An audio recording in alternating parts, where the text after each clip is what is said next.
and feed me, Lord. And feed me with your very self. Yeah, a touch of you. A touch of you can change my life. Set my soul. And set my soul on fire. To do your will.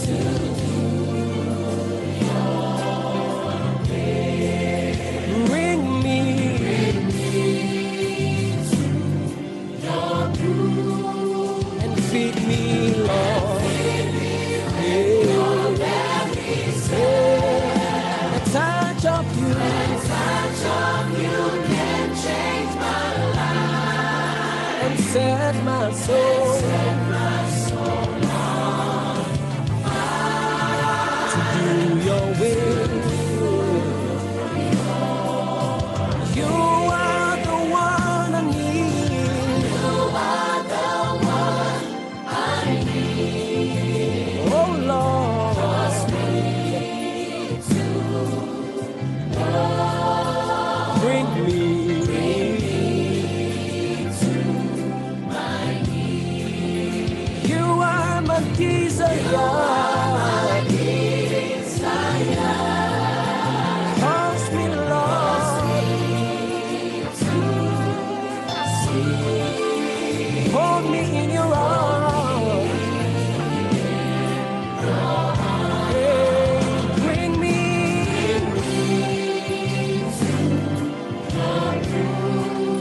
and feed me with your hey, a touch of you can change my life and set my soul on fire to do your will. Hey, say, bring me. Hey, and feed me, Lord, with your very self. A touch of you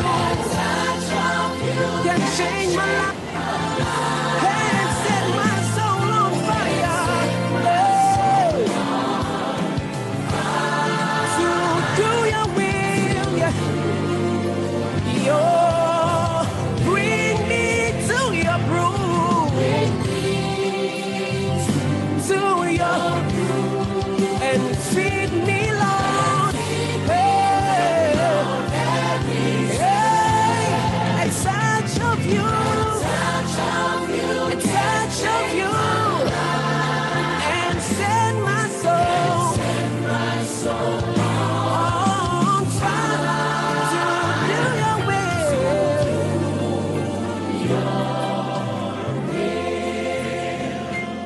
Bring me to your brook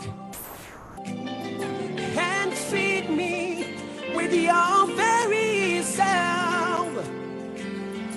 A touch of you can change my life, hey, and set my soul on fire to do your will. Say, bring me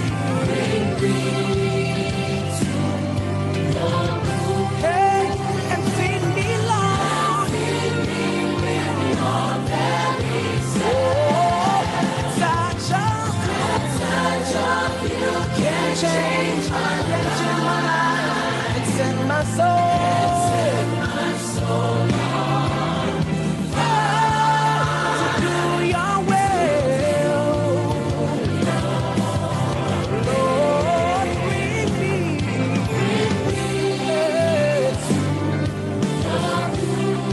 and feed me.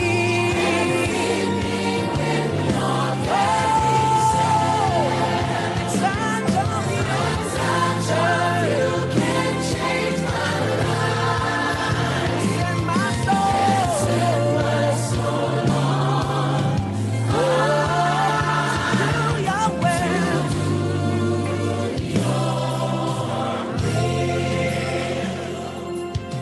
A touch of you can change my life and set my soul on fire to do your will. Lord, bring me, yes, and feed me.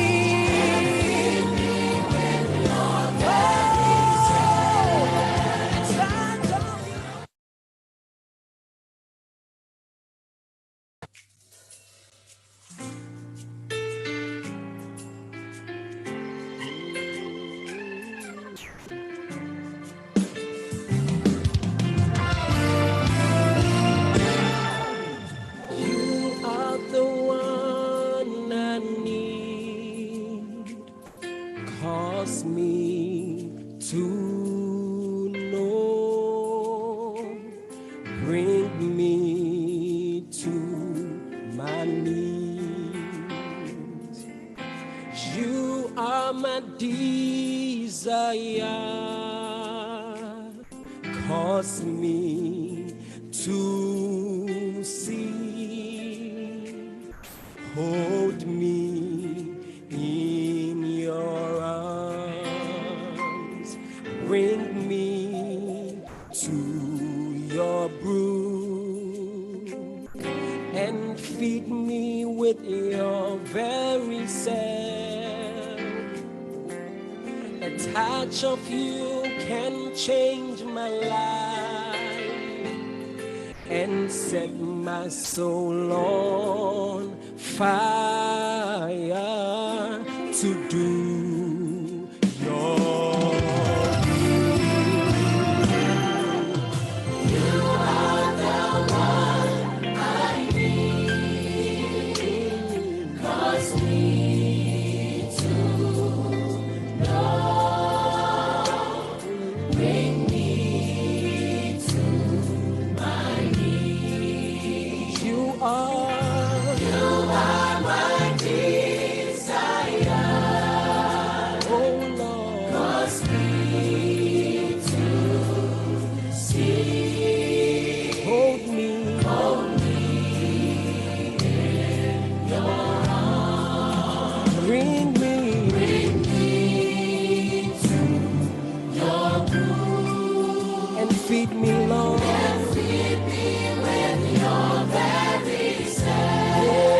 A touch of you, A touch of you can change my life. set my soul And set my soul on fire to do your will.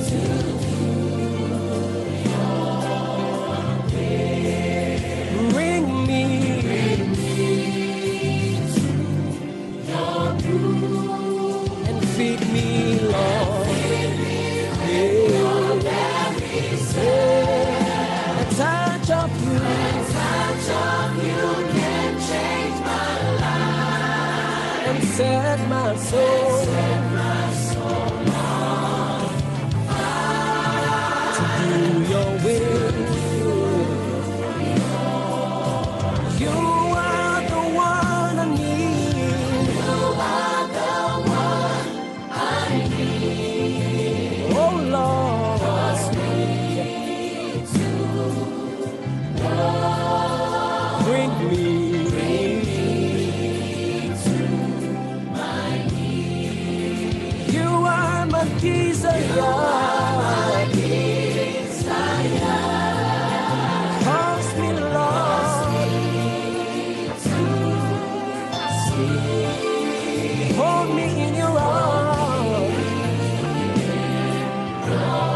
Hey, bring me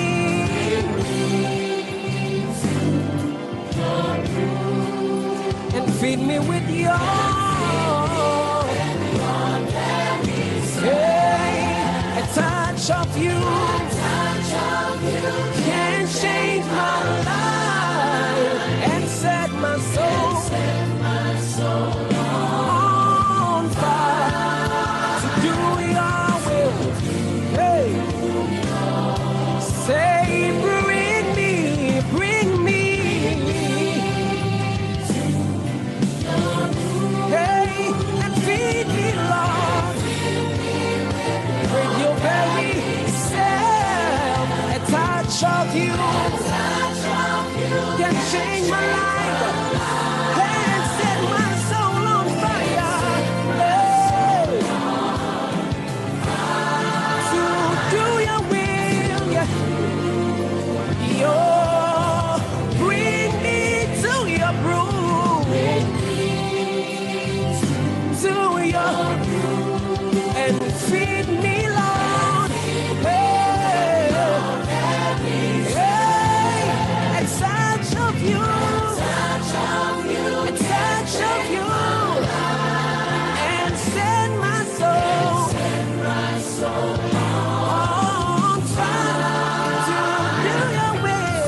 Hallelujah. Good evening, everyone. Hope your day is going well. Thank you for joining us for today's workshop. We tried to stay on a bit to get a few of us to connect, and I'm hoping that within the next few minutes, more of us will be joining in. And thank you once again for joining us for this insightful program. It definitely promises to be. Without wasting much time, I'd like to invite our sister Claudia to take us through the opening prayer and worship if she's around. And while she prepares to join, I want to honor the presence of our resource persons, our deacon, Dr. Prosper. I see he's online. God bless you for joining us, sir. And I'm not sure if our sister Claudia can hear me yet. And she's struggling to connect, but she will be with us very soon.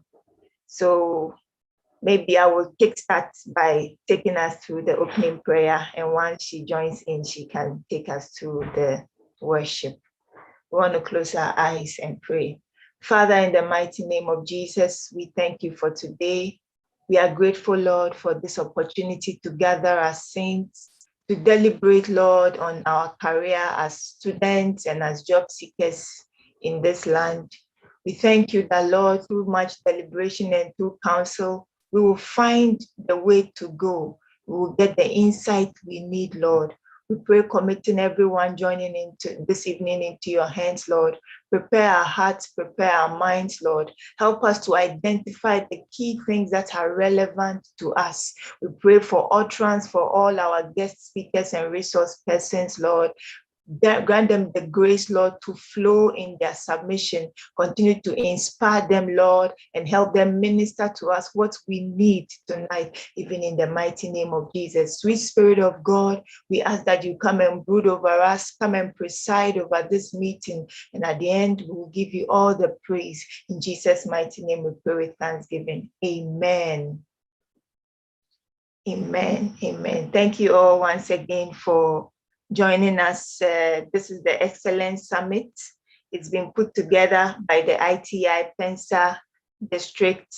And while we wait for our sister Claudia to join us for the worship, I would ask that the music team can please give us a quick interlude. The media team, please give us a quick interlude while we wait for our sister Claudia to join in. Thank you very much. Scripture says that in the last days, men shall be lovers of themselves, pleasers of men rather than pleasers of God. But as we worship the Lord this moment, may He fill our hearts with His love to the overflow, that we will love Him all the rest of our days.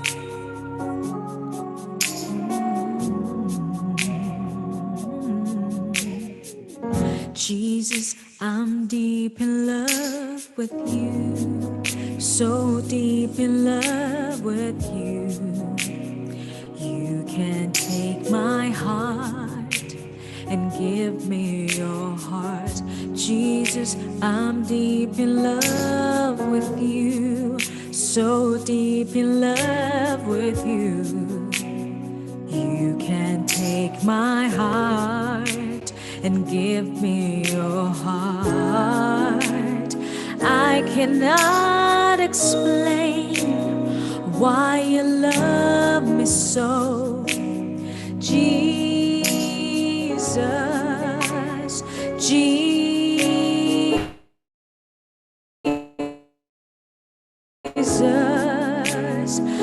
why you love me so, Jesus, Jesus, Jesus, I'm deep in love with you, so deep in love with you. You can take my heart and give me your heart. Jesus, I'm deep in love with you, so deep in love with you. You can take my heart. You can take my heart. You can take my heart and give me your heart. I cannot explain why you love me so, Jesus, precious Jesus. I cannot explain why you love me so, Jesus, Savior Jesus.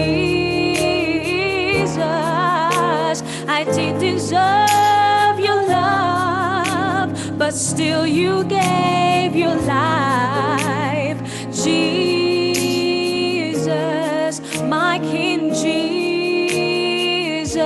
Please teach me to love you, Lord, all the days of my life, Jesus, Jesus. 'Cause I'll never know how much it cost you to see my sins upon that cross. I'll never know how much it cost you, Lord, to see my sins upon that cross. I'll never know how much it cost you, Lord, to see my sins upon that cross. I cannot explain why you love me so, Jesus, oh Lord, Jesus. I cannot explain why you love me so, Jesus, Jesus, Jesus. I'm deep in love with you, so deep in love with you. You can take my heart and give me your heart, Jesus. I'm deep in love with you, so deep in love with you. You can take my heart and give me your heart.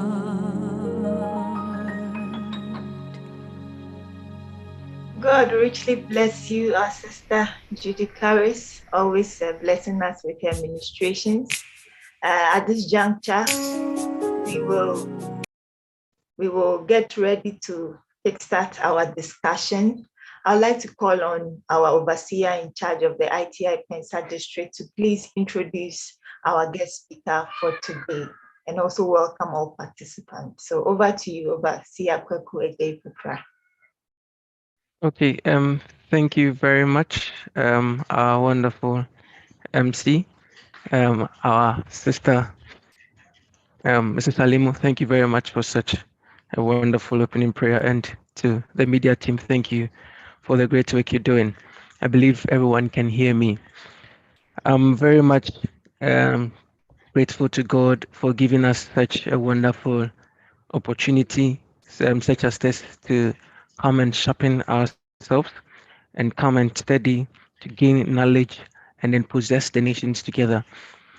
As the church is in its vision 2023, possessing the nations, it's important that as the youth, as students, we get the requisite knowledge to be able to possess the nations. And one of the opportunities we have in this country is to continue your master's, your bachelor's, is to have that vision that one day you would also take your PhD in your field of interest. So that is why there's very wonderful or today's session is very, very important that we get the necessary knowledge for us to be able to possess the nations.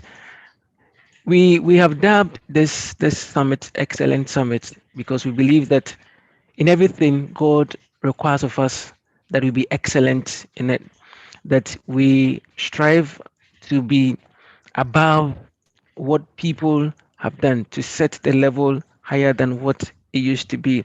So in Daniel chapter 1, the Bible says that God gave unto Daniel Shadrach, Meshach, and Abednego unusual understanding into the literature of the Babylonians.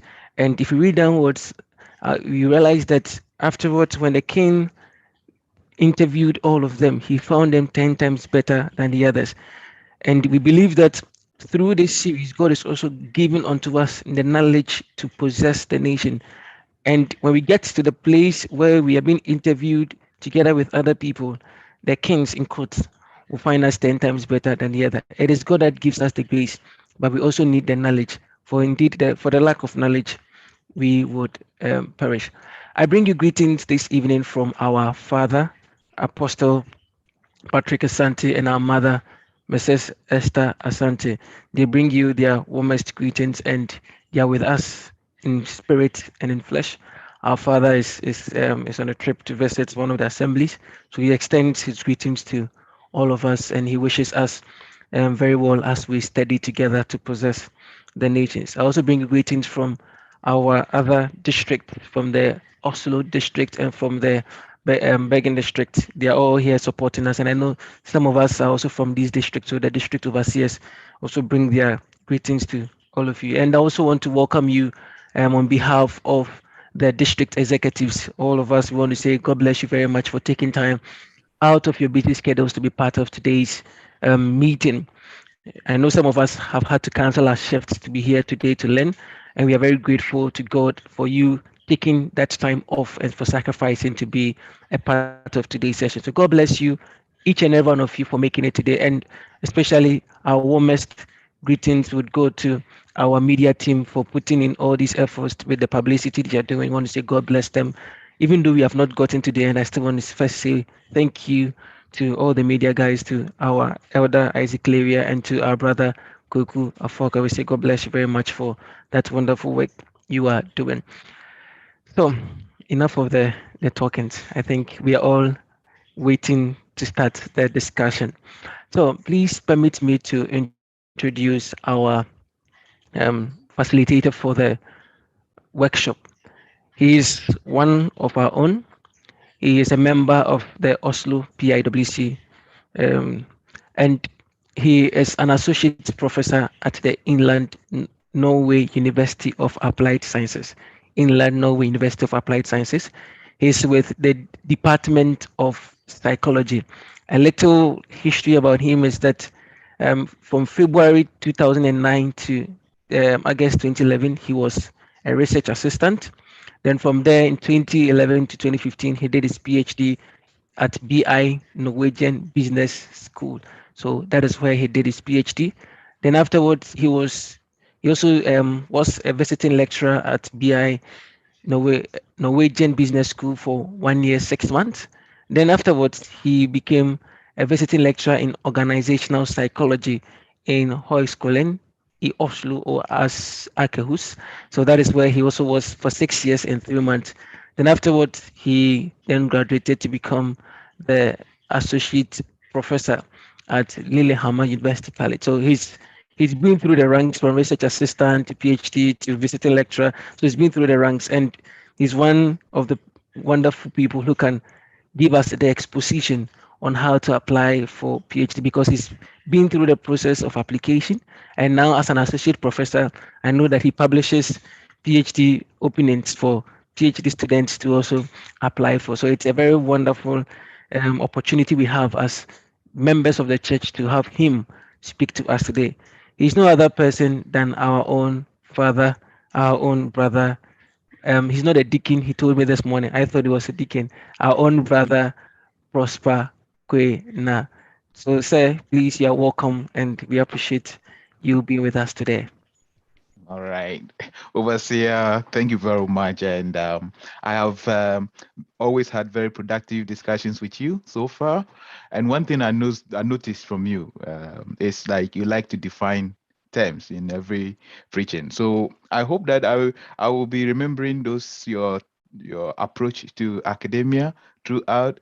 And thank you for the kind introductions. I will be talking with you as I will be talking with, imagine that we are actually meeting in person and sharing ideas with colleagues and friends in that sense.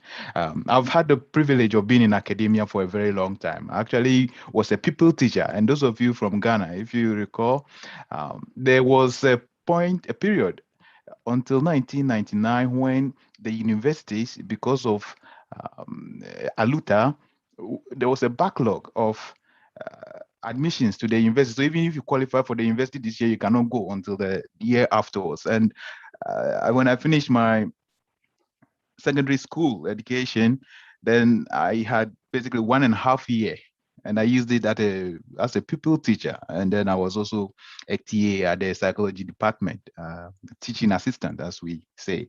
So when I reflect on it, there's only been a truncated period when I worked for an IT company as a business development executive, Persol Systems, at the North Industrial Area in Accra. So, and my father was an academic. So I've been living a life as an academic. So I am but nonetheless, there are many other qualified candidates in our community who could as well have talked to you about this PhD application. So I do consider it a privilege that you considered me, someone you want to spend your Saturday afternoon to with, especially for those of us who love football. I actually doff out my heart for the sacrifice.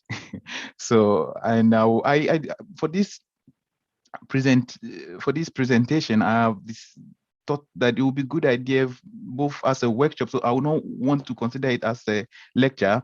And I told Elder that at any point in time, if there is the need to for anyone to ask questions, I would prefer that than to deliver a lecture.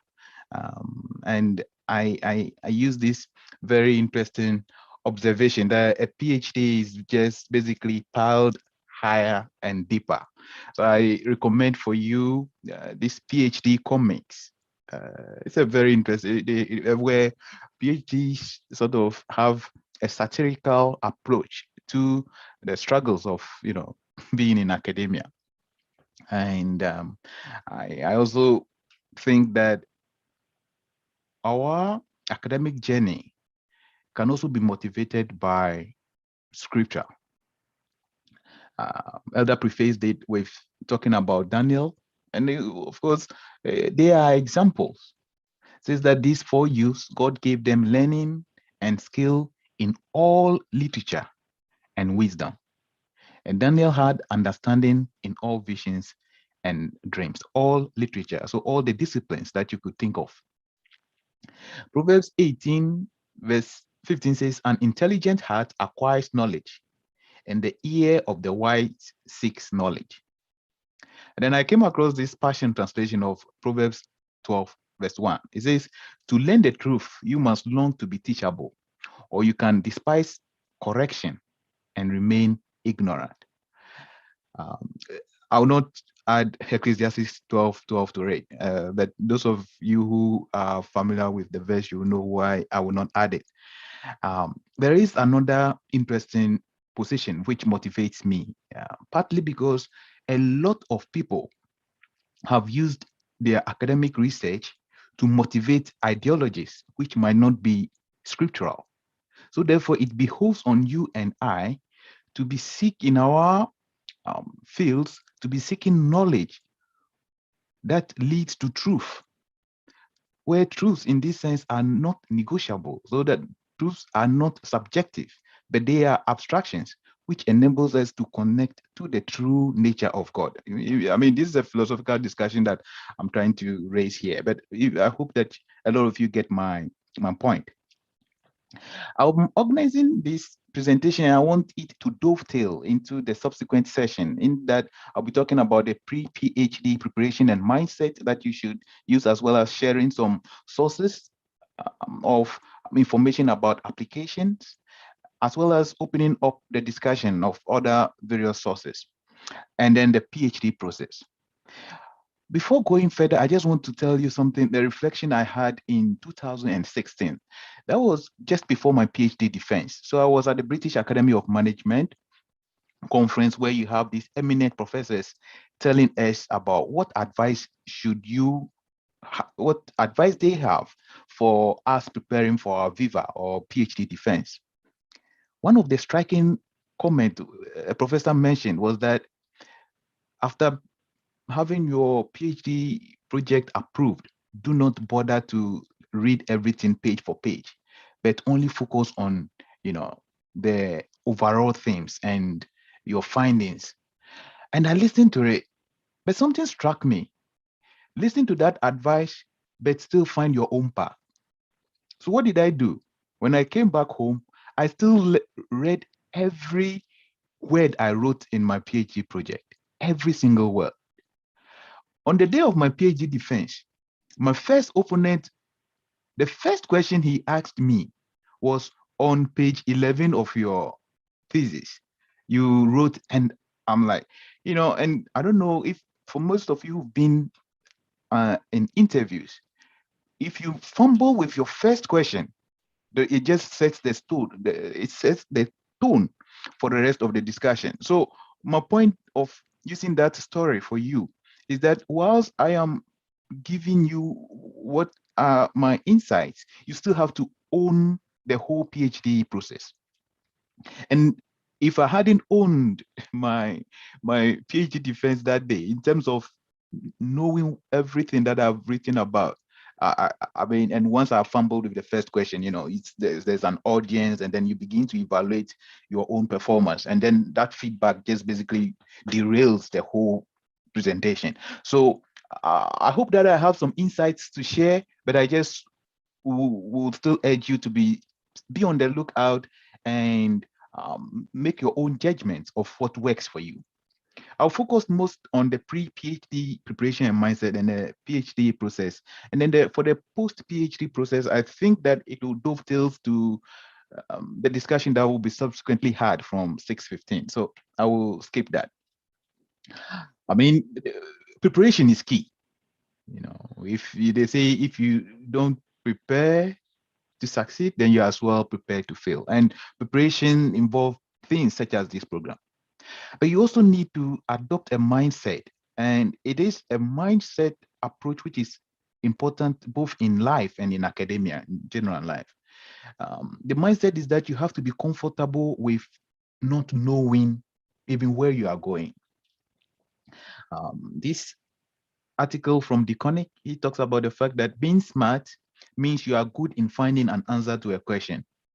In a PhD, however, you often do not really know what the question is, let alone if there is an answer at all. I mean, in my supervisions with bachelor students and master students, I actually spend over half of the time just focusing on clarifying the research question. Because most of us, once you have been able to go through basic education, then we can assume that your IQ is over 80. You have the minimum threshold to succeed in a complex activity. The problem often comes down to understanding both the question you want to ask, and unless you know the question, you just be arbitrary, because the question directs your aim. And without a clear definition of your question, even your writing will be haphazard. So this understanding that you will be thrown out into the deep oceans, and maybe your swimming might not be very good, but the only way you can survive is just by kicking out. Is that comfort with the unknown is what you need to be very aware of. This professor called Schwartz, he talked about relative stupidity and absolute stupidity. In this sense, the relative stupidity is, for example, when you don't prepare for an exam or a discussion, then you bomb or you don't do well. Or if you meet someone who is smarter than you and they get A and you get C's, that is not what this is about. But the stupidity in this sense is a deep existential awareness of the limits of your knowledge. And you have to get comfortable with saying that I'm always delving out onto the unknown every day. And if you don't reach the point where you feel stupid, sorry, and in that sense, you will never go through that block. Some other things that you also have to understand is that there, there, there is a language of your discipline. I know that some of the people we talk with here, they are either linguists, they are other psychologists. No overseer is a mathematician or physicist. We have chemists and all of that. And all of these disciplines speak a certain language. And the, the point of the PhD is actually an acculturation of that language to make you to accept that language as a way of expression. And then you have to know the expectations, both from your supervisor, from the university, as well as the academic community. And then knowing where to look for information. In fact, my experience and here in Norway is that very useful information resides in smaller networks.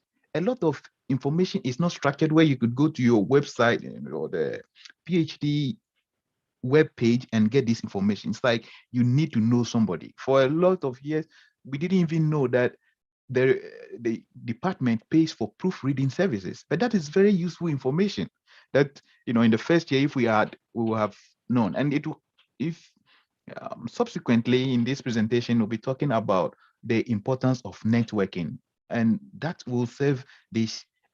So it's not just the business of looking for, knowing what information to look for, but also who knows that information. In the technical term for this might be what is called transactive memory system, but I will not go so much into detail. But knowing where to look for information and who to ask is essential. Fundamentally, the PhD evaluation committee, the people who are going to look at your application, and so I'm now looking at the pre-PhD process. They are going to consider the fit.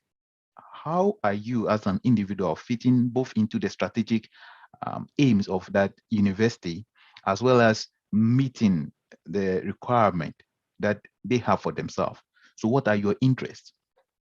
And then also, they also seek to match you with a supervisor.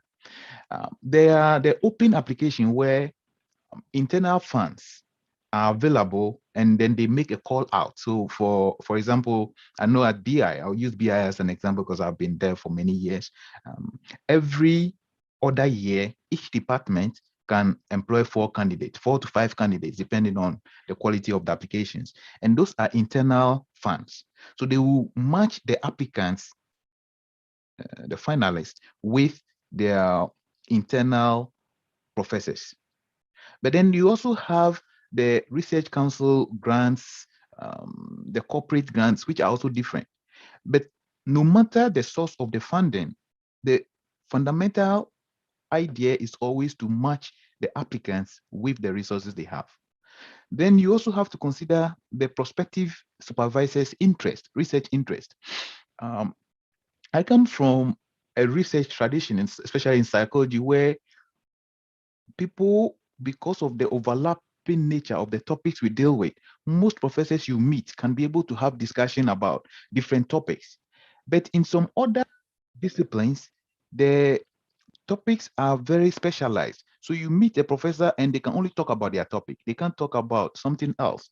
And if you end up as a student under such a professor, you will be very limited because you never have somebody who builds up on your ideas. So, and I also notice it a lot, especially with student supervisions, where a student can have a very interesting topic, but then no professor is interested in the topic or is willing to talk to them. And then you also have to beware of the faculty strength and culture.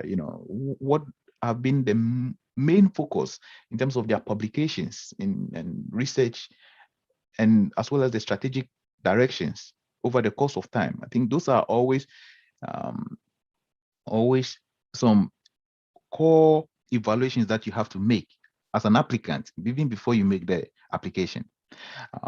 You are expected to be original within a zone of acceptance. And the point of this is that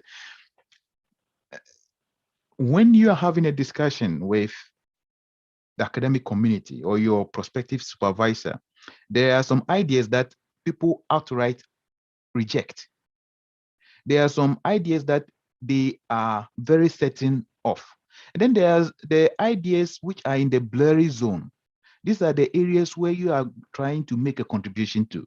That is, ideas they are uncertain of, but they are willing to tentatively accept, given the acceptance of the propositions you are going to make.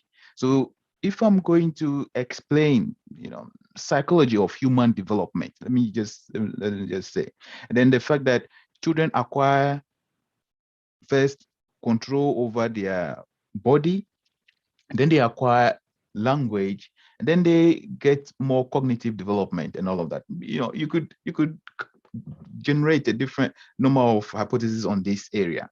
There are certain mainstream theories that will be easily accepted, and mainstream ideas that will be accepted, whilst other ideas might totally be rejected. So, for example, if I try to suggest that actually language comes, but it's not verbalized before people's fine motoric skills are in place, everyone will look at me crazy. And that's the same way for the different disciplines that you guys are involved in, that there are certain ideas which are ripe to be accepted. And then there are some ideas which will be outright rejected. And then it is very important for you to look at those ideas. I came across this finding from economics. So for those of you who knows probit theories and logistic regression, the earliest proposal was actually rejected because the reviewers felt it was ludicrous. Later on, we all know that these are very important models for analyzing categorical data, so to say. So these are some of the core issues that you have to be looking at in terms of the fit.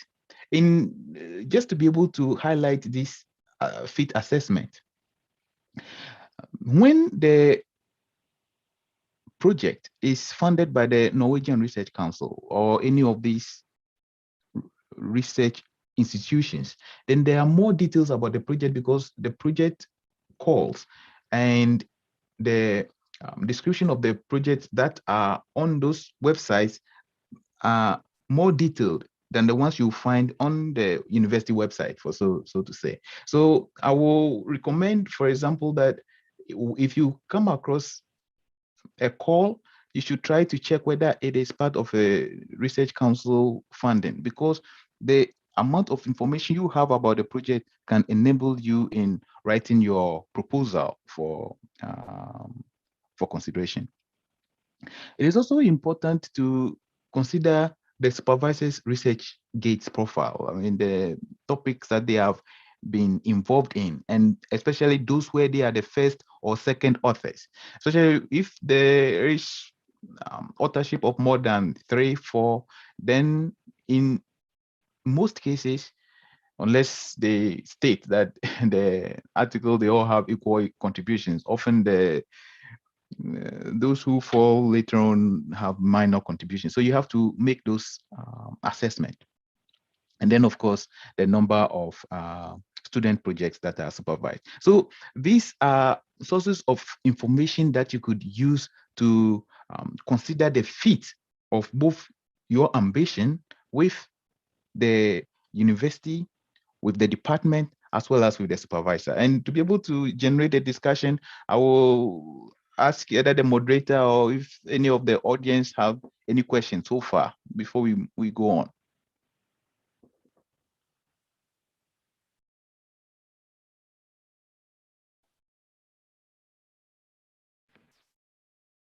Yes. Dr. Prosper, thank you so much. I think for me, just this introduction has been very, very good in the sense that the aspect of humility and the willingness to know that PhD, for me as a lay person, when I see someone as a doctor, I believe the person knows everything. But to hear that we should have the humility to accept. So we don't know. Even the question you are trying to solve, we may not be clear, and it takes time. That's really encouraging, because I believe some of us may be master students, and we are even now grappling with the taught subjects, let alone an abstract topic that we are yet to develop. So it can be quite intimidating. But just to know that the people who have completed did not always feel ready and competent, but had to go through a phase of humbly asking questions and clarifying their doubts. For me, that is really encouraging. And I hope that it encourages our colleagues, students on the platform, that maybe you've already ruled yourself out because you feel that even the master's is some way. But hey, if you can get the right mindset, try to find your place, know where you fit, try to see the target subject that may be accepted, the ideologies that you can explore in your field, then you are almost on the way to being a good PhD candidate. So thank you so much for these introducing words. If any of us has a question, a comment, a contribution, please feel free to type it either in the Zoom chat here or on Facebook. We are also streaming live to Facebook and YouTube. So please feel free to drop your comments over there, and our Dr. Prosper will do well to address them for you. But for me, these introductions have been very good. I'm looking forward to the rest of the presentation already. Right. Thank you. In fact, Madam Comfort Aita, you are raising a very important point, and I plan to talk about it later on, but it is what is called so although I plan to talk about it later on, since you already presaged it, it is let me just mention it here. Is this understanding of this imposter syndrome? Yes. We psychologists know this, and everyone who have ever been in a position where they have to communicate knowledge over a period of time, you often have doubts about both your knowledge and about whether all your attributes are due to lack, and you need to embrace it. And it can get worse for some people, where they may begin to actually have nervous breakdown, and this is and that is partly an observation that all of us, everyone, even you're looking at Nobel winning scientists, Nobel Prize winning scientists, they also go through periods of doubts, and uncertainty, and you have to embrace that. Embracing that in the sense, and you mentioned humility, it's one of those qualities I will want to talk about in detail. So I think I'll save that for when I'm there. But that was a very good observation. I think I didn't mention sort of what are some academic requirements. I know at BI, the average grade is a B. So it's either A or B. But one thing that we all have to be aware of, it depends on the competition for the PhD position. So what you could do if you are not able to get into the highly competitive PhD programs might be other programs where people are not interested in doing it. And there are many other options. If you look very widely, sometimes it is a topic which might not be at the core of your interest, but it is something that you can easily maneuver towards. And then you have to consider the risks, the cost. Is it something that you can make some sacrifices and be willing to complete it, or it's something that you feel is a complete waste of time? Because if it is not central to your interest, you might lose the motivation. And so here I'm still talking about the pre-PhD process, and I'll come to the PhD process itself, where some of the issues about motivation comes in. And I would say that during the PhD process itself, it's a very lonely process. It's very lonely, because your supervisor, even if they know the topic, won't have the time to read everything that you are reading. So yes, so I think we'll come down to that later on. Yes.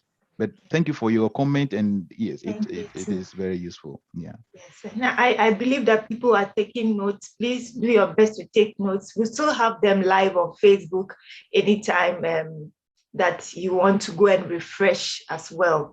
But please feel free while he's presenting, you can type your comments in the chat if you have a question, either on Facebook, YouTube, Zoom, any platform, and we'll pick it up. I just saw a comment coming through. It said, is it always recommended to contact a potential supervisor, regardless of the source of funding for a PhD? Yes. Yes, Mr. Doku.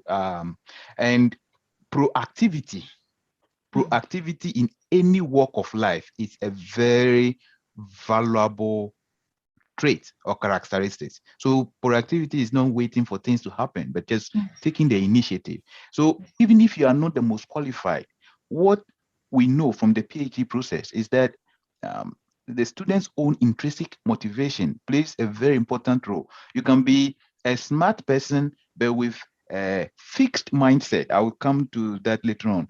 And because of that, you might be willing to give up when you get frustrated, especially when all along you've been getting A's and B's, and then suddenly you are in the PhD, and then you don't even know what your research question should be about. And the research question in this sense, I'm not talking about it in terms of a single paper, but I'm talking about the underlying theme for your thesis. Let me just share a story to highlight that. So I had a baby during my PhD, so I had to go home. But when I came back, and then I had 2 papers ready. And then I know that there was one other way of linking, developing a paper just for the third paper, which links up all the two or the together. And I struggled. I mean, I was talking to some professors, and it's like nothing was working. And I know I have the data, I have the experimental design, everything, but I just know that it's just something very simple. And all I needed to change in the model was and it's just ridiculous when I thought about it, when I figured it out later on. All I needed to change with my model is just an extra level of analysis. And I'm telling you that I spent almost 1 year trying to figure out this one question. Whilst I'm working on those other ones, I just couldn't get it. So you can get into this mental block. And so the PhD process, and I mean, everyone who is doing it now or who has done it before, you know that it's very iterative. Nothing is linear. You are going back and forth, and in some ideas it progresses much rapidly, and other ideas just blur. So you have to get, and the numbers of people who stop their PhD, a lot of it has to do with not being able to stand in the face of these ambiguities. And then when you have to doubt yourself, I think being able to deal with doubt and knowing that you are not the only one who feels stupid, but other people are also facing the same stupidity. But every day you just have to get up. Every day you just have to get up. And I think that is one of the most important attributes. So the PhD actually makes you more narrowly specialized in a topic. I think the broad knowledge comes only in your bachelor. After bachelor, every master is a specialization. PhD is even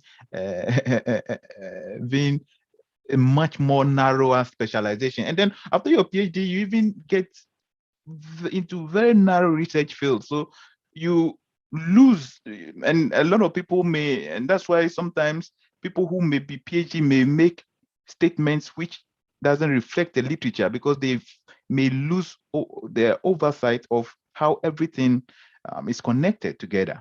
And that's why you need that humility, so that you make tentative claims instead of certainty in a way, because there are doubts and there are boundaries to your knowledge. Yeah. So yes, and I think we went into this by contacting a potential supervisor as initiative taken, as proactivity, highly recommended. Highly recommended. Thank you very much. I think you can please carry on with your presentation Right, now. right. Yes, And then I take any question. The sources of yes, information please. for the application, these academic positions, Norway, Finn, you could create a search term, the university websites, LinkedIn. EU has a lot of funded projects, newsletters. So, for example, if you are engineers, Society of Engineers, I'm a psychologist, so you could think about the APA or the um, British Psychological Association and all of that. Um, Corporate projects. So here, the corporate projects involve, let's say, NAV, the Norwegian Labor Welfare Organization, for example. NAV once in a while have projects like that. They may not be so strict on the academic cutoff of a B, but what you could do with those corporate projects is that they offer it as, and then you'll be dealing with a specific project that they define for you. And these are also very good. I mean, in the UK, jobs.ac.uk, you also have several other platforms for other countries in the EU. There are differences in terms of the evaluation of PhD. In Norway, PhD is an employment. Other countries, PhD is a student.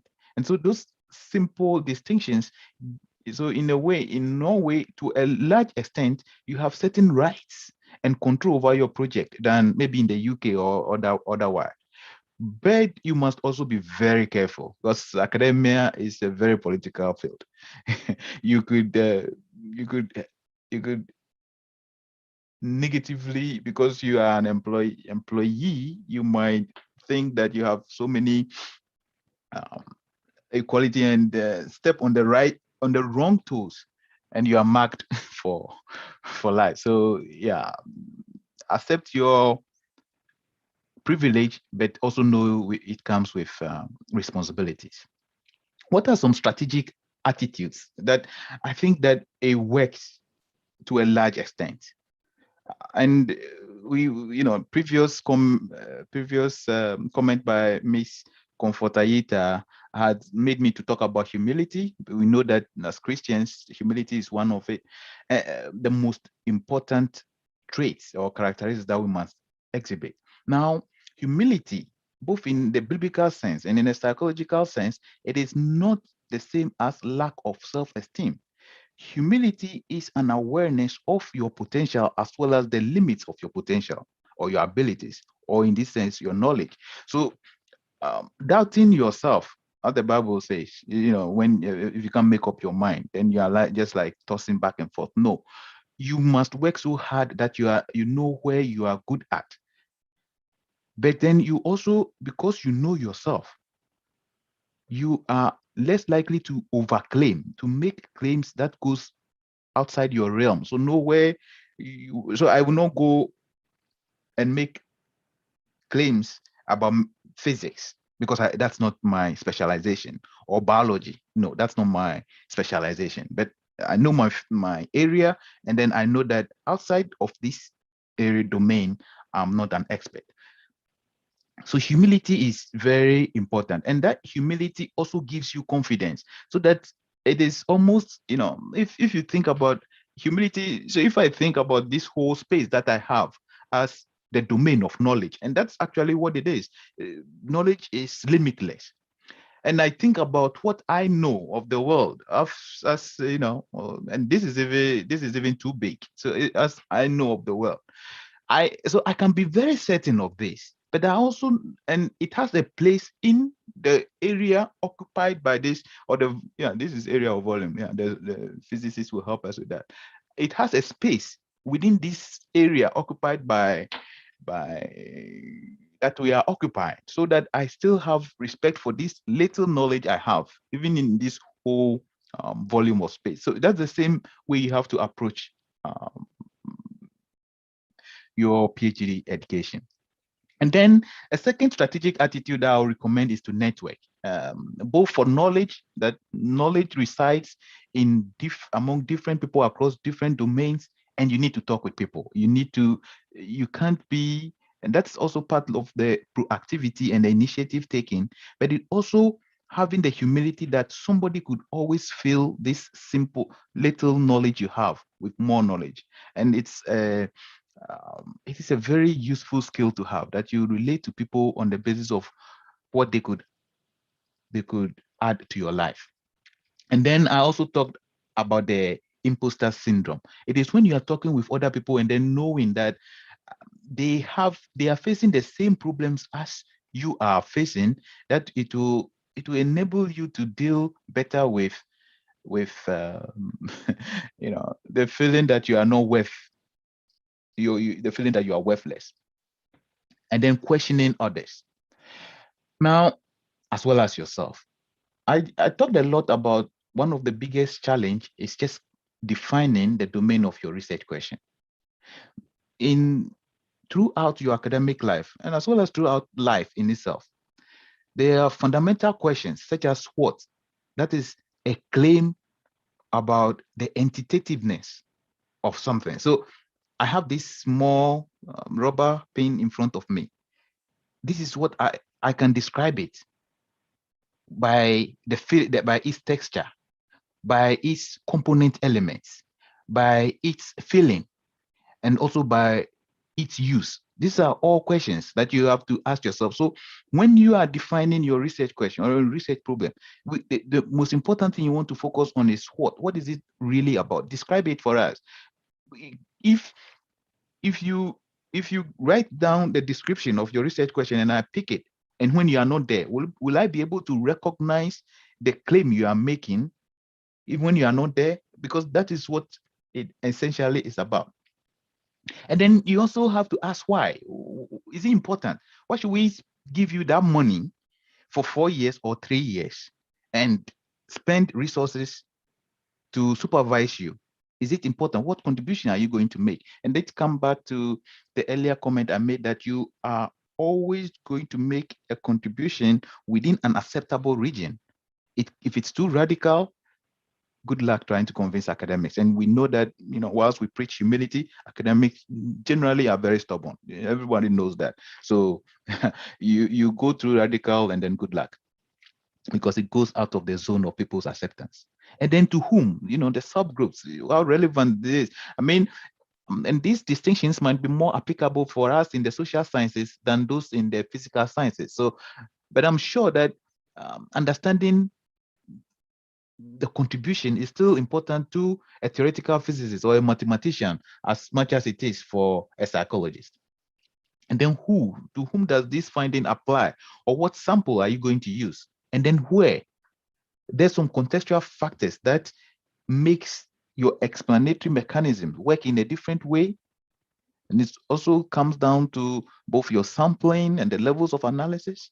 And then how? What are the mechanisms through which these propositions work? And then when? Does it work at some point in time and not others? Or when certain conditions are in place and not others? So these questions, when you answer it, will affect the kind of analysis you are going to adopt. So if you're just going to describe things, then you could use our ordinary methods of maybe variances, comparing things, how you want to be able to suggest mediating mechanisms, the variables that translate or transmute an effect. And then then you're looking at moderators. So, and in fact, these are the most interesting observation I made, sometimes even later on. And I have to just pause at this moment to really commend the leadership of ITI for the foresight in organizing this. And it also, one of the motivation for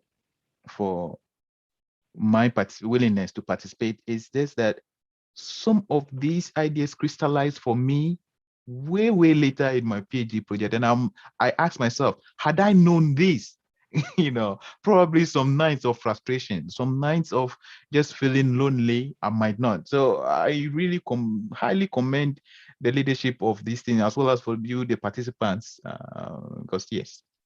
So questioning others as well as questioning yourself is key. And I tell you, these strategic attitudes, you need it for all works of life, and specifically for this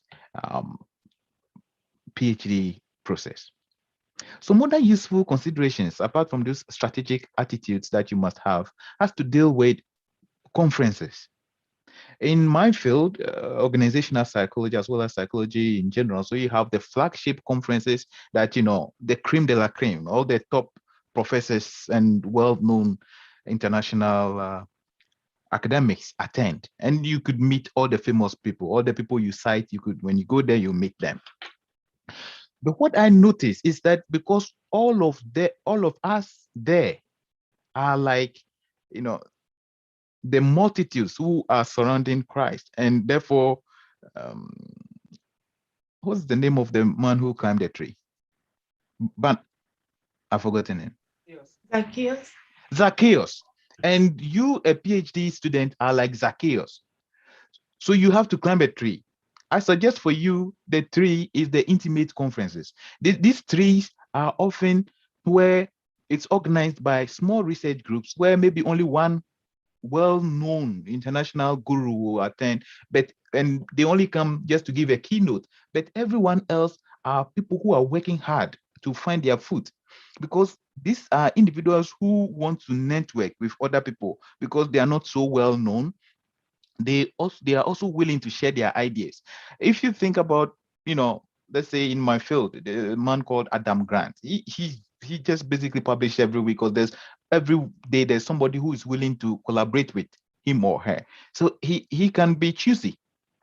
But if you go to an unknown person who is on this PhD journey, or becoming a professor journey, they have more time, and they are also willing to interlink their interest with yours. So I will recommend the flagship conferences once in a while, just to meet, the gurus and put a face to the name. But I wouldn't recommend it as a general strategy. Focus much more on the intimate, small size conferences. As if you haven't been humbled by the time you are applying for your PhD, I think one of the most important consideration is that you should take your work seriously, but don't take yourself too seriously. Else rejections will be personal. I had a paper that I felt, after the editor wrote back to me, very positive. I mean, this was like one of our flagship journals. I was really, really energized.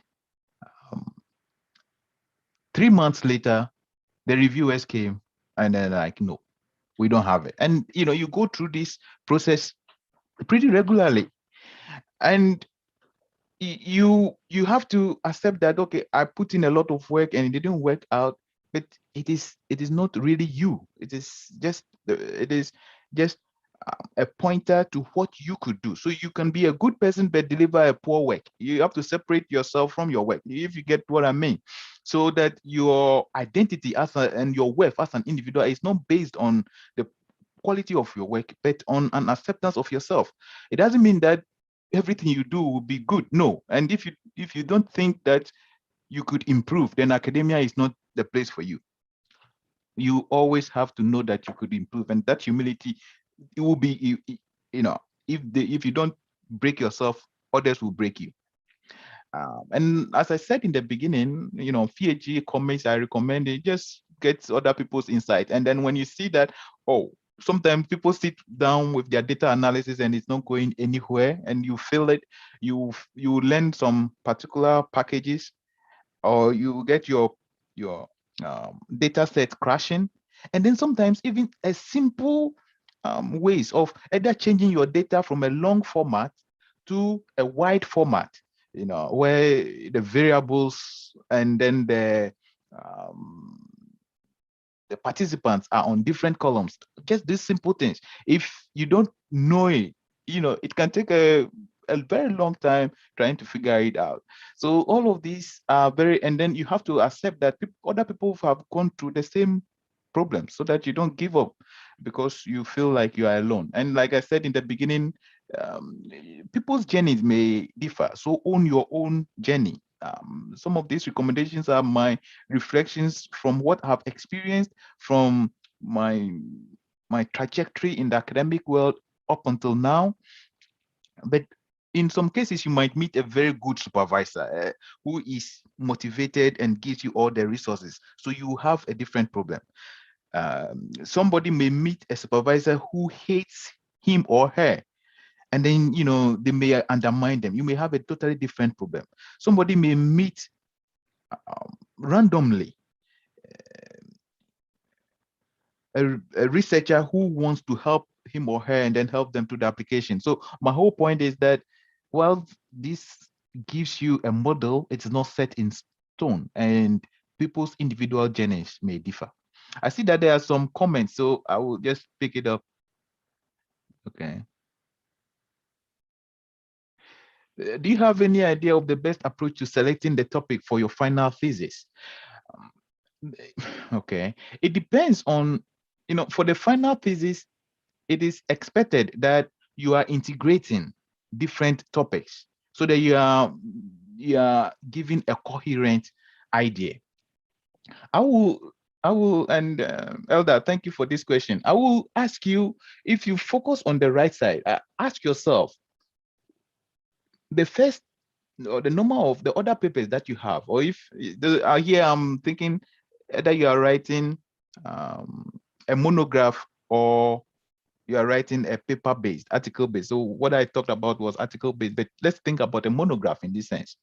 The monograph, there must be a central theme that you are trying to answer. So you ask yourself, what am I trying to describe here? And that discussion helps you to come up with a coherent theme for the thesis. In fact, actually, and that is also, like I told you, I figured this out even after my own PhD. And that is why in my approach to supervising students, the first couple of meetings, I focus much more on they clarifying their research question, because everyone, once you have gone over your bachelor, you are often good enough to do a PhD, but it's often not knowing the tools and the tricks, which is the real issue. So supervisors should actually spend more time helping students to clarify what their research questions are. And if they are clarifying the research question at a later point in time, then it's much more difficult to have a coherent thesis. So I will use the what, the why, the who, where, how, and when questions. And as I described it, the what is the entity? What are you really describing? What are you explaining? What are you predicting? Are you predicting, describing, explaining? And not all of these questions might be relevant for each research question. For some research questions, it's just what and how. And for others, it might be what, when, and how. For others, it might be all of these questions. But you try to use these elements to judge your thesis in order to come with a coherent theme for it. So maybe it is, although you've described the what, the how question is more central. And also it is about the state of your field.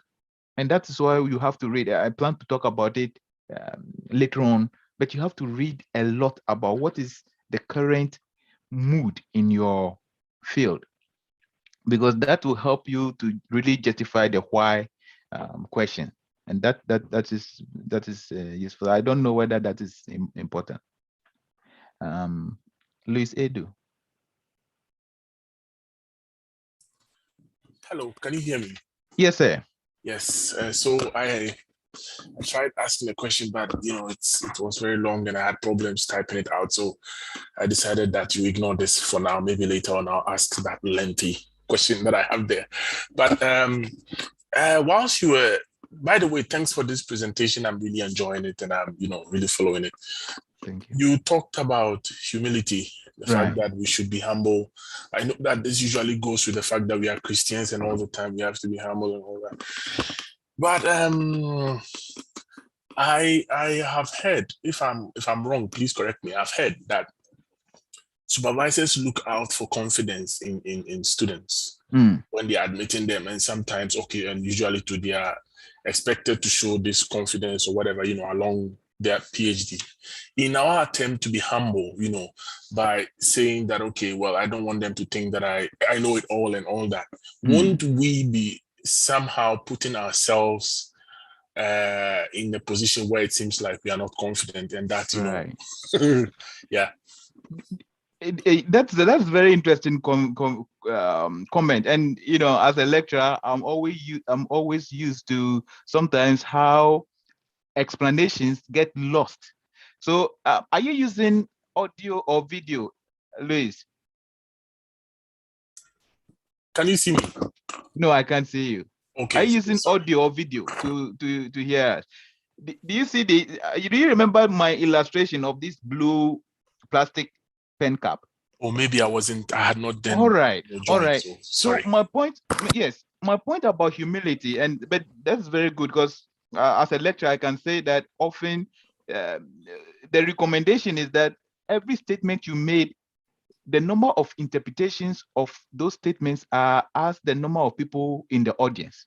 So so that's okay. So I will just rehash an earlier comment I made. If you see this blue cap, okay, it is, and I mean, this is because I want you to see, but I can say that to a certain extent, the knowledge you have, in terms of in relative to the domain of knowledge is like this.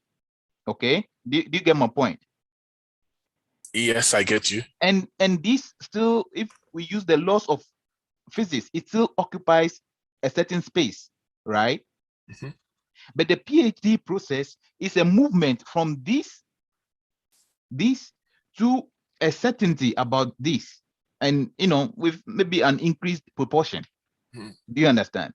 Mm-hmm. So the humility is not the same the way we see it in, and I think from your name, you are Ghanaian. Humility is not the same as, self-deprecation or saying you are worthless. No, humility is knowing what you have, being confident of it, but not in comparison to someone else. Do you understand? So, in fact, I was reading up on it, even in the Bible, because I think that we often make that mistake. The Greek word that is used for humility is not meekness, that's the English translated it, but it is praus. Praus. It is a word which is used to describe trained horses who are ready for battle. In psychology, let me just use this illustration. In psychology, the best people, the best among us, are not the people who are weak, but the people who know how dangerous they are. So you have to be aware of both your potential and your faults to be seen to be a truly humble person. So the humility in this sense is not someone who says I'm not good enough. No, I'm not. In fact, and then so if you were not there, then I use this illustration. But it's about confidence in what you have, but still moving into the unknown, which is the domain of knowledge as we have it, both in the fields we have, but also in the broad sense. So I don't know whether that explanation is important for you, makes sense for you. Yes, I now understand what you're trying to. I just looked at the raw meaning of humility. Okay, no, and I tried to. Yes, that was a very good question, and I think Madam, Madam that was our MC. She even we talked about this imposter syndrome. That and I think the earlier part of the presentation I also talk about it, that you always have to be comfortable with the unknown and the uncertainty. But the comfort is in understanding your potential. And I'll talk about mindset subsequently. It's about understanding your potential and not in rejecting your potential. Okay. So we have other hands raised. Hey, Ben. Yes. So, yeah. Oh, Doc, is it you? Yes, senior doctors are in the building. Thank you very much, Prof, for the very good insight. Yeah. And I think the question that came was a very good question about this humility, Right. and you were able to explain it quite clearly. That one thing we do is that as students we try to claim a lot when we want to impress, especially a supervisor. Mm. So maybe you are yes, prof, you are in psychology, and somebody else is in IT, and then you engage in discussion about IT security or psychology, and you try to show that you know more about security than it's possible you may know more about security than the security expert. That's a possibility, but Or vice versa, vice versa. as we do. Yeah, Yeah. so that's where the humility comes in. Mm. If you don't know something, don't claim that you know, Right. or you Right. try to answer questions that you Right. don't even understand it, Right. and they will find you out. Right. It's as easy as that. The Right. professors are very clever, but also we have to be mindful, as the person who asked the question said. The confidence level is very important Mm. when you go into this PAD. If you go and show yourself like I don't know anything, and you just portray yourself in that way, then you also miss the opportunity. Mm. So the in Norway, for instance, it's very easy for a professor to say that I don't know, Mm. and that's what I think what Prof is trying to put across. Mm. That if you don't know something, there's nothing wrong with saying that you don't know, and then what you know, you have to make sure that people are aware of it. And my one last contribution is about the supervisor, the nature of supervisors you get. For me, I think there are two kinds of supervisors. You have very experienced supervisors, and you have inexperienced supervisors. So inexperienced is someone who just finished his PhD and try to supervise somebody else. Maybe he has never supervised anyone before, or you are the first candidate or the third, fourth. But you can also meet these professors who have supervised hundreds of students. And there are two things normally you find in this kind of these two categories of supervisors. Those with experience, they will really push you to do a very good job. They are tough, but you can be sure that you do a very good thesis and you'll be happy with it. Those with no experience, I'm not saying this is absolute fact, but it normally comes across that those without experience really don't know what they are doing if we are not lucky. And sometimes they might not be interested. Sometimes they might be interested, but you will struggle a lot because they cannot give you the direction that you need. So you need to, sometimes you don't have the opportunity to choose, but if you had the opportunity to choose, you have to choose carefully. And if you want to do a very good teacher, it's very good to have an experienced professor, and they can push you in the right direction. Thank you. Thank you very much. This is the senior doctor talking, and I think he made very good points. In addition to that, and especially linking the inexperienced supervisor with humility, and so in fact, and Mr. Edu, let me just use your example one more time, and I think that is sometimes the misconceptions that we have as maybe Christians or Ghanaians, so to say. That we confuse humility with self-deprecation. No one will listen to you if you are not confident in what you have to believe what you are saying before anyone will listen to you. And even when you're talking with people and they don't believe what they are saying, it leaks through them, even if they don't say it. Doctor also mentioned what is called overclaiming. I wrote in the chat that you guys should find out about the Dunning-Kruger effect. That is often the fact that people who don't know a lot about a field are much more likely to be overconfident than those who know a lot. So the humility in this sense is always understanding the limits of your knowledge. It is not actually denying your knowledge, but understanding your knowledge. So if we use that, I think that this distinction, that would be very good. Jeffrey Wachi, but sorry, your hands have been up for some minutes, so we carry on.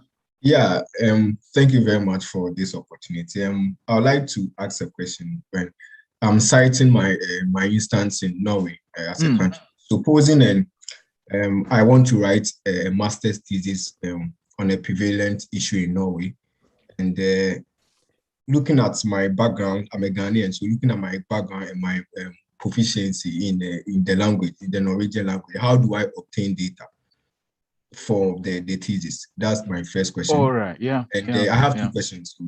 My second question is it always advisable to write a master's thesis based on what your researcher or based on what your supervisor is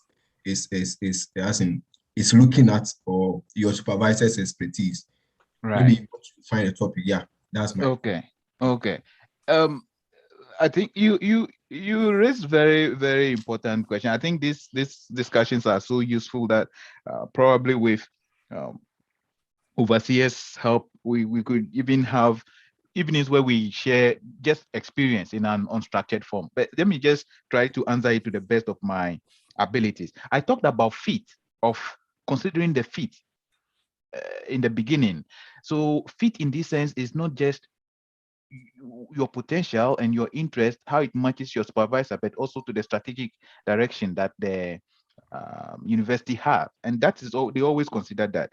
It is, and my observation in Norway, and it does, and I have to say that this is not a generalization, but to a large extent, most supervisors prefer that a student chooses a topic within their core interest. Most, but not all. So you are likely to even find a supervisor who is willing to go out of their comfort zone. The reason that happens is, although they are given allotted hours for supervision, it helps for their own research. If the time that they are using for the supervision, they could be using materials from that supervision for, articles or research they are writing on the side. So it does help, but it is not always. In general, some professors take on projects that are a bit out of their field, but it has to be very close. Obtaining data, the SSB, I don't know. We have data banks in Norway. So Statistics Central Bureau, NAV, all of these government agencies, they have data. In fact, Norway is one of the best countries where you could get access to data. So, and you can get them in English. If you ask. The Eurofund, for example, the European Union also have a lot of data sets on topics, especially in the social sciences, that are relevant for Norway. So that is also some sources to look for. So yes, you could get this data. SSB is one of the best I would recommend, but there are other. Somebody asked, what should supervision entail? I have that in the slides. So I'll be going there. What do we draw the line between an interest and a thesis topic that sells? Right. You have to make in life, in the thesis as well as in life, you have to make some decision. You have to know that you are going to deal with a topic for 3 or 4 years. So it has to be something that is interesting enough for you. But for a lot of us, our case, you don't really have much luxury in that maybe by the time your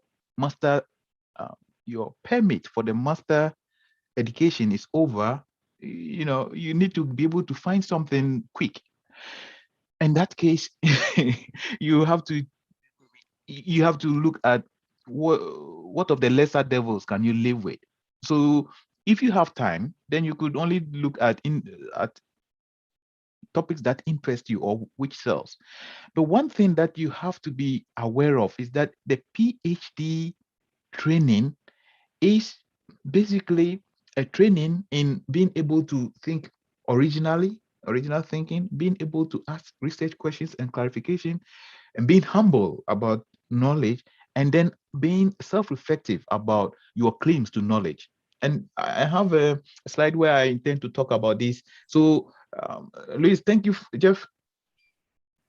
Yeah, okay, SSB. Okay, somebody says I should write the data banks, SSB, and then you can also check on Euro Found, and I can find other Euro. Can I ask a question whilst you are doing that? Right. Okay, so now I want to see if I can ask my long question, because Jeffrey said something that somehow brought my mind back to the question that I wanted to ask earlier. Okay, so I'm thinking like someone who, first of all, what would be your advice to newly admitted master's students? Should they, and I'll use myself as an example so you understand why I'm asking this question.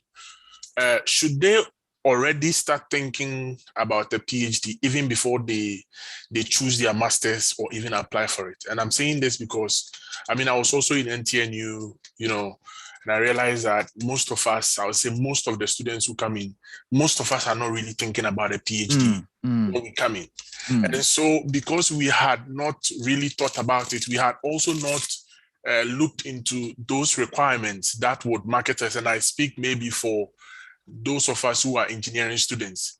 I don't know for the arts. I guess maybe most of the things you do with your publication and all that can be accepted as enough experience to be admitted on an PhD program. But when it comes to us, the engineers, what I see is most of the times they are counting your experience, because it has to do with things that you have practically done before, and you can prove that you have done it before. They put so much emphasis on your experience, what you have done. And then sometimes if you don't have that, which was the case for some of us, because not so many people finish a certain engineering program, get so many years of experience in that, and even go to do a master's in that same field. So for me, I did agricultural engineering. I finished, did something with the aviation industry for 2.5 years, not because I wanted, there was nothing. Ghana. So I finished and then got fed up with it and came to NTNU, did hydropower development. And you can see the big switch between agricultural engineering and hydropower development. I don't have the experience for it, but then I get in. Okay. So when I finish, sorry to interject, but I've been notified that our time is running out. But if I could just summarize your question, if you can just, so your question is. So my question is simply that if you are thinking about a master's degree, should you already start thinking about a PhD whilst you are applying for this master's degree? Yes, sir. Yes, sir. I know that in the arts, and I said it earlier on also, that depending on how competitive the program is, the average grade you are expected to have is a B. So you can't have many C's. If you do, then it will affect your average grade. And then, like, I have this template of a CV that you could think about when you are making your application. And like you say in the engineering, that they want hands-on experience. So from the first year, we talked about proactivity on the part of students as one of the core things. So from the first year, you should begin to contact professors. Although I feel like I had my grades, by my grades, I was qualified. But the other advantage I also had was I was a research assistant. But that research assistant was actually advertised for 20 hours. So sometimes you have to start very small. And so I would think that when you come first year, start writing emails to the professors, and they are all looking for that. So that is one of the core expectations that you should have. So start contacting them, and hopefully they will be able to help you. And sometimes it's just maybe just a research assistant on one project, if you have the opportunity to. Okay. So I know that if there is another question, you can come on, and I think that I will overseer Kweku, overseer incoming Dr. Kweku, also follow up some of these discussions, especially because I think that we also have other very experienced PhDs who can give us more insight. So I see that Auntie Sela, your hand is raised. Yes. I just want to make two comments. I'm not a PhD. So, but what I wanted to say, Jeffrey asked some question. For example, during my master's thesis, I used data that was solely for Norway. So I'm a Ghanaian, but I was allowed to use the HBSC data, and I analyzed data that was based on Norway. So even though I wasn't Norwegian and I didn't speak the language, I was still allowed to use data from their database. Right. So it's possible that you could get to use data from Europe and Norway, even though you are not from here. And also, secondly, I did some proposal at some point in time with some professors, and also during the proposal time, the project was such that you could get research assistants to collect data for you, and they could speak the language. So they'll go in and get your data and bring it to you then you work on it in English. So it's not absolutely out that even in the social sciences, you could get to do something with Norway, even though you can't speak their language. Yeah, that's all. Thank you. Okay, thank you very much, Auntie Stella. Auntie Stella is Mrs. Doctor, so she has the PhD already, even if she's not doing it. Right. So one was we might have to be running because I've been I'm trying to negotiate that we get some. I get through everything, but yeah, we may have to run through some of the discussions. I think this is very, very important, and we actually have a whole set of different people with different background, IT, chemistry, biology, all of them who can help us, and people who have even moved across field. I know one of our sisters, she works with the media team. She came here as a biochemist or something, then ended up doing her PhD in innovation. So those people, even with pure science, you can move across. So yeah, there are people you can be linked with in this sense. So yes, I will just go on now. I think that I talked about the CV, the fit, and one of the best way of evaluating your fit is your CV. And as luckily one of our members mentioned that engineering, they focus much more on projects. Then how do you describe the project, even if it's a small scale project, but in a way that emphasizes the skills and knowledge that they are expected for their position? So depending on what happens on the right side, I talk about pick up the position notice and use the words in the position notice that ensure that your CV captures the essence. A lot of the time, we overlook that it is not enough. For example, think that the admissions committees often are vegans or they are picky. They have allergies to a lot of food. So you cannot just put any food in front of them. You have to put only the food that they want. And one of the best ways you can do that is through how you script your PhD application. So now the whole PhD, the whole discussion so far had just focused on the pre-PhD process, and Adakweku is not allowing me to go into the whole PhD process because he's doing the PhD now, so he will give us more details at an opportunity time. But when you get the PhD offer, I think this is an Israeli economist who works in game theory, bounded rationality, very cool projects that she has. But I will just go on. Your mindset, you have to understand that we make a distinction between fixed mindset and growth mindsets. People who have a fixed mindset, they believe that their intelligence, they are born with innate skills, and it's life is about using those innate skills. But you have to have a growth mindset, which is the observation that you can always improve, that through hard work, nothing is set in stone. You can always acquire new skills. And that really helps you when you get the rejections, so that you don't think that your mathematical abilities, your analytical abilities, your writing skills, they are no longer worthwhile. And somebody also talk about the interest. I think sometimes if you work within a field, you can develop interest the same way you can grow to love somebody or you can grow to hate them. That's the same way. And then we talked a lot about the feeling that you should not feel special anymore. In your bachelor, maybe you made first class, like a lot of us did. You come to your master's, you did A and B's, and you got into your PhD. When you got your PhD, accepted, your friends will be happy for you, and people will start calling you doctor prematurely. and then the real action starts, and that's when you realize you meet people who are so smart. You are like, what have I been doing in my life?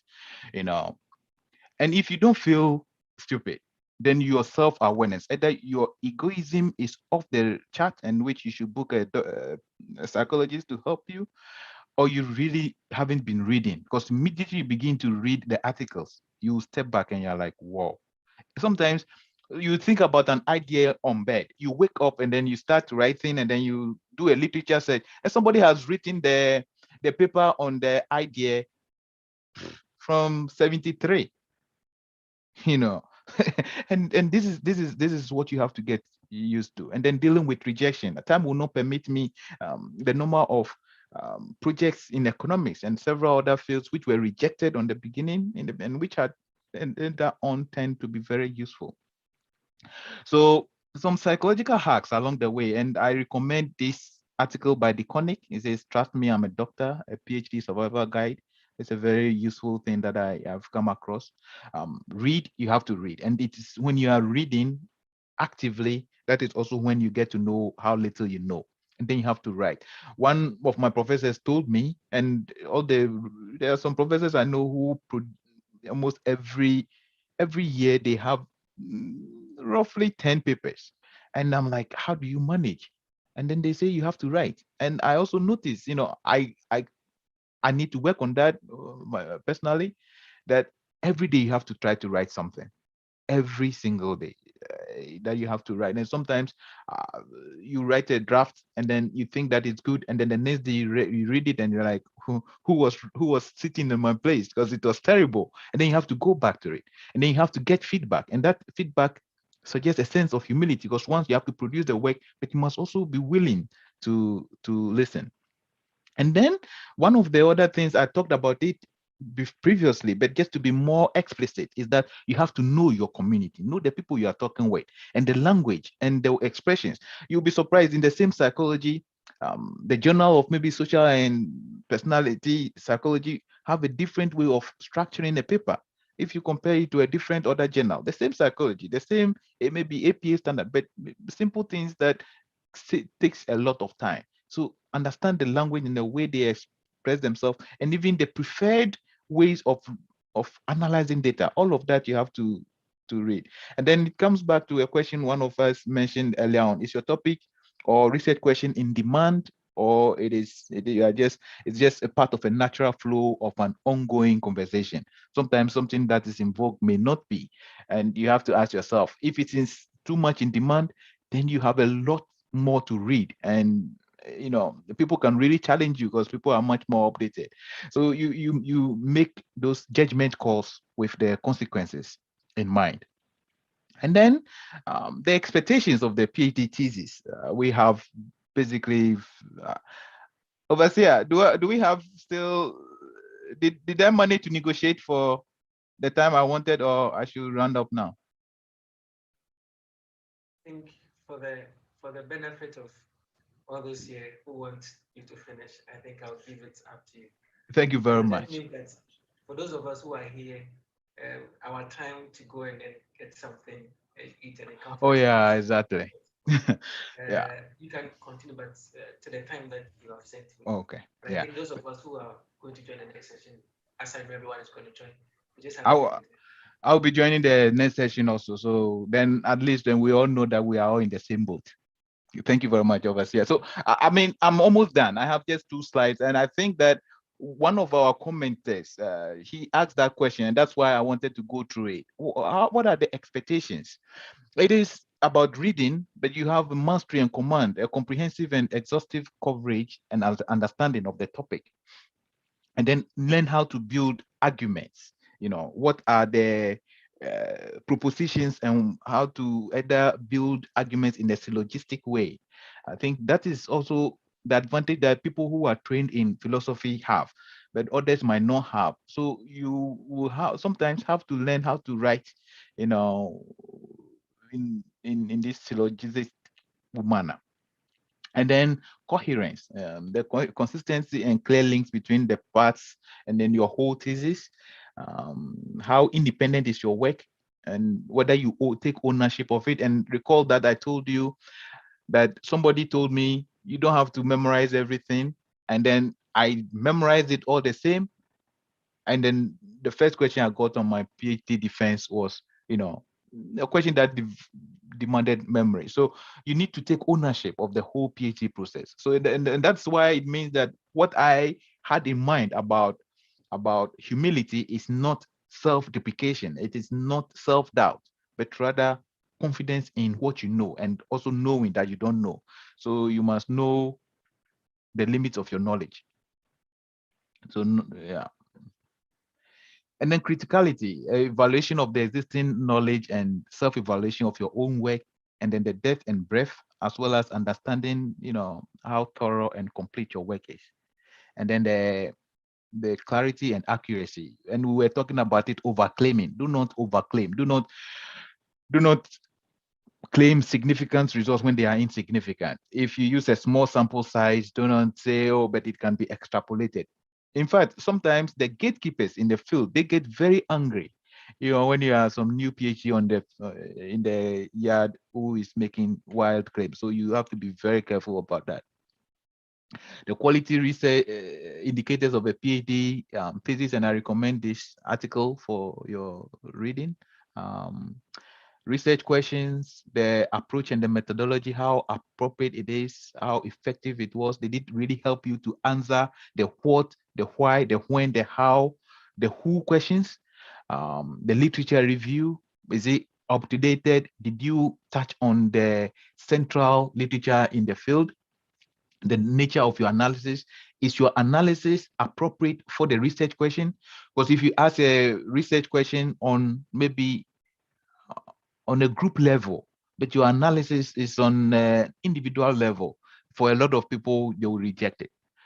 How original is your contribution, whether it's substantive, and whether you are not overclaiming the advanced knowledge, and then your ability to present. And I think all of us, these are things we can always work on. And so we all have had questions we've answered through so far, but you always have to know there is something more to read, and we can all work on this. So this is also one of the ways we can look at it. The budgetary considerations, we will not be able to go into it. The data collection, conferences, proofreading, research questions, and then courses at external institutions, as well as certifications for different fields.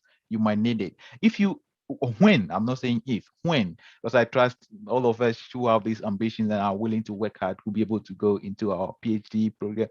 When you do get in, I strongly recommend take as many courses as possible, because in Norway, for example, and a lot of these European nations, they have funds for taking extra courses.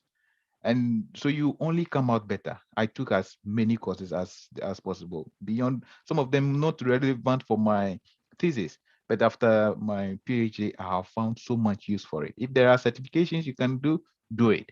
It might involve a lot of sacrifice, but it is worth it. So as the Norwegians will say, tusen takk for at dere lytter på meg. And as we say in my language, "Nyechumi." Thanks for the opportunity to talk with you. And I know that there are even many more insights that we couldn't go into it. And overseer, so thank you for today. Thank you very much. Thank you very much, Professor, for making this talk very interesting for us. We appreciate it very much. Before I ask finally if someone has any final questions, I think I would like to say that this is just the first stage.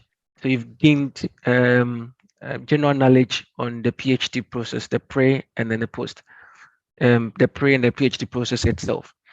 But I must say that we have a lot of people in the church who can help you when you are in the process. So when you're writing your research proposal, when you're writing the CV, there are people in the church you can call on to. And that is why these excellence summits are coming up. So they come up to make you aware that there are people in the church. Don't look elsewhere. Don't look too far. There are people in the church who can help you. Just get in touch with us. We can direct you to somebody who can help you. We've heard from Dr. Eben Pencil. He's here, he's in PIWC. He can help you. Dr. Prosper say when you come to Trondheim, we have um, Elder Dr. Frederick Enyan. We have Elder Dr. Seta J. So there are a lot of people who have gone through the process. They are doing their postdocs. They are even in their professor stage. So these are people we can call on to. If only you ask for help, then that is where humility is also coming in. That you know your limitation. Yes, we're all in quote sharks when we started PhD, but as he was talking, I was just laughing. The number of times I've had to, you know, in quote, cry on my supervisor because there are times I felt very frustrated that if it seems like I go every week and it's like I'm not going with a solution, but I'm always going with a problem. That I've done this, I can't continue. And then sometimes you feel like you've done something. You go and it tells you that okay, try something else, and that whole process is it's something else on its own. So it's a journey, but like we are all going through this process together, not just an individual. We all want to go through together, and that is why this district has come to the church so that we can empower you students together, that we can move to that next stage for where God wants to take us to. So let's take advantage of this opportunity. If you're a student, you want to do PhD, start by looking for opportunities. Go to Fin, go to the school website, start looking for job Norge, start looking for the PhD office. When you see them, you are interested in them, start the process. When you get stuck, you need somebody to even look through your research proposal for you, your letter of motivation. Just call on us. You can call on any of the district executives. We'll help you contact one of our senior men. They will help you read through for you, or give you some few pointers. Then you can go through the process and then get the PhD you want to. We are here to help you. So this is just the first stage. Don't let this be the last point of getting contact. We need to network. We will create that opportunities for us to learn more. But please, let this not be a moment where we just go put our heads on the pillow and we sleep, but take the step. Start looking for the opportunities. When you find them, start the process. If you need help, come ask for help. We'll look for the right people for you to get that help. Amen. I think our Deacon Eben raised his hand. So if he has something to say, he would say, then we can close for the Yeah, session. so this is very quick one. The person from engineering who said experience was the key for getting a PhD admission. I would say that also that is true, but you can also compensate for your inexperience with publications. So you can try and publish something, because most of this PhD in Norway is paper-based PhD, not monograph. And once you can show experience in publishing, that will also give you additional advantage. So this is just a quick advice for those in engineering. Thank you. Okay, thank you very much. All right. So without any further point, like our Professor Prosper rightly said, we need to create some of these sessions, even if it is very informal, and we'll create them. So please get in touch with us if you're interested in applying for PhDs. We can create these sessions where we can meet, discuss, especially the frustrations in the process, and then we believe that God will take us through together. So on behalf of the National Head Apostle Patrick Asante and wife Mrs. Esther Asante, and the entire executive of the church, and the executives of the ITI Penta District, we want to thank you very much, our honorable brother and father. To some of us, he's a father, Professor Prosper Kwena, for being a blessing to us this wonderful evening.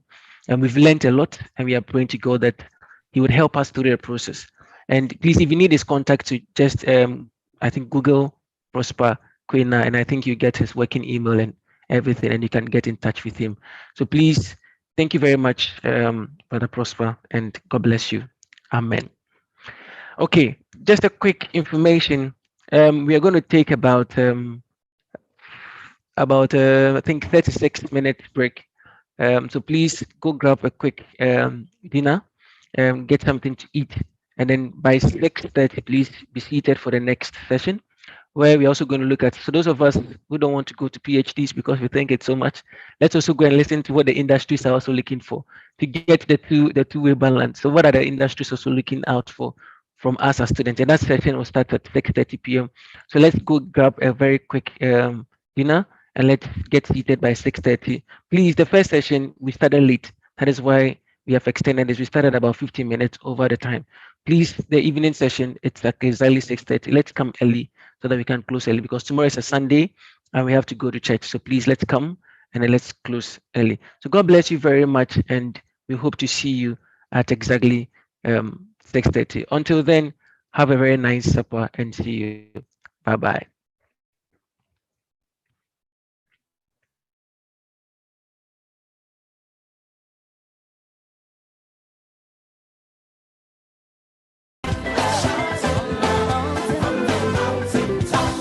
It is coming from my heart. Praise and thanks to you, Lord. Yeah. For all the things that you have done. Grateful for your love. I give you the praise.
coming from my